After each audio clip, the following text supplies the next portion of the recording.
नीरज मेहरी जी के पास होकर वापस आपके पास आता हूँ। नीरज जी, प्रधानमंत्री का जो ये पत्र है, तो क्या ये पत्र चुनावी रणनीति का हिस्सा है कि प्रधानमंत्री को पता है कि बंगाल में जो है चुनाव आ रहा है, तो उनको जो है अचानक से बंगाल वासियों की याद आई। लेकिन अगर इसको बीजेपी के नज़रिए से देखा जाए तो बीजेपी का साफ तौर पर कहना है कि प्रधानमंत्री लगातार वेस्ट बंगाल के लोगों से मिलते रहते हैं। वेस्ट बंगाल में जब भी वो जाते हैं तो विकास की कई योजनाएं एक साथ लेकर जाते हैं। लेकिन आप एज ए सीनियर जर्नलिस्ट इसको कैसे देख रहे हैं? देखिए मोहन भाई, महत्वपूर्ण बात है कि प्रधानमंत्री लगातार 12 साल से देश के प्रधानमंत्री हैं। हम्म। ये बातें सारी आपको चुनाव के समय ही क्यों याद है? हम्म। जिस हिसाब से उन्होंने पत्र में पश्चिम बंगाल की पीड़ा लिखी है, कानून व्यवस्था ठीक नहीं, महिलाएं परेशान, युवा परेशान, पलायन है। तो प्रधानमंत्री देश की समस्या बताने के लिए होते हैं कि देश की युवाओं की या महिलाओं की समस्या को दूर करने के लिए होते हैं? हम्म। पहली बात। दूसरी बड़ी बात, अगर वहां की जनता परेशान है, महिलाएं परेशान है, तो ममता बनर्जी लगातार कैसे मुख्यमंत्री बन रही है? इस पर भी सवाल होता है।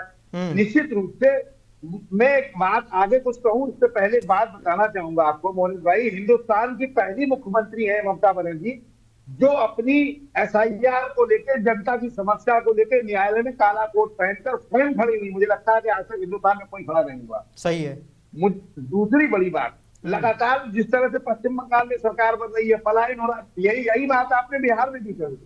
निश्चित रूप से पलायन इसी को कहते हैं कि हमारे राज्य में नौकरी नहीं मिल रही, दूसरे राज्य में हमें जाके अपना घर, मकान, दुकान, माँ बाप, रिश्तेदारों को छोड़ के दूसरे राज्य में जाके नौकरी करनी पड़ रही है। आप किसान की बात करते हैं, किसान को क्या क्या दे पाए? क्या क्या किसान को एमएसपी मिल पाई? क्या किसान की आय दुगनी हो पाई? उस किसान की बात कर रहे हैं, उस किसान का दर्द आप बता रहे हैं। किसान परेशान है, जो किसान देश की राजधानी दिल्ली में नहीं घुस पाया।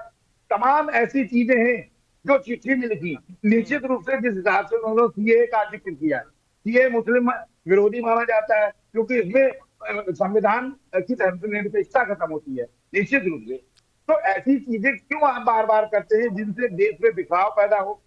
रही बात जो आप बराबर घुसपैठियों की और रोहिंग्या की बात करते हैं, तो एक भी घुसपैठिया नहीं पकड़ पाए, और घुसपैठिया रोकने की जिम्मेदारी ममता बनर्जी की नहीं है, देश सरकार की है, गृह मंत्रालय की आती है। और भारत सरकार आपकी है, तो आपके गृह मंत्री क्या कर रहे हैं? लगातार घुसपैठिए घुस रहे हैं। ये सारा चुनावी फंदा है। निश्चित रूप से अगर आपको वहां की जनता की पीड़ा दिख रही है, तो देश के प्रधानमंत्री जनता की पीड़ा बताने के लिए नहीं होते, देश की ठीक। जनता की पीड़ा निपटाने के लिए होते हैं। जी ठीक। मोनिश भाई।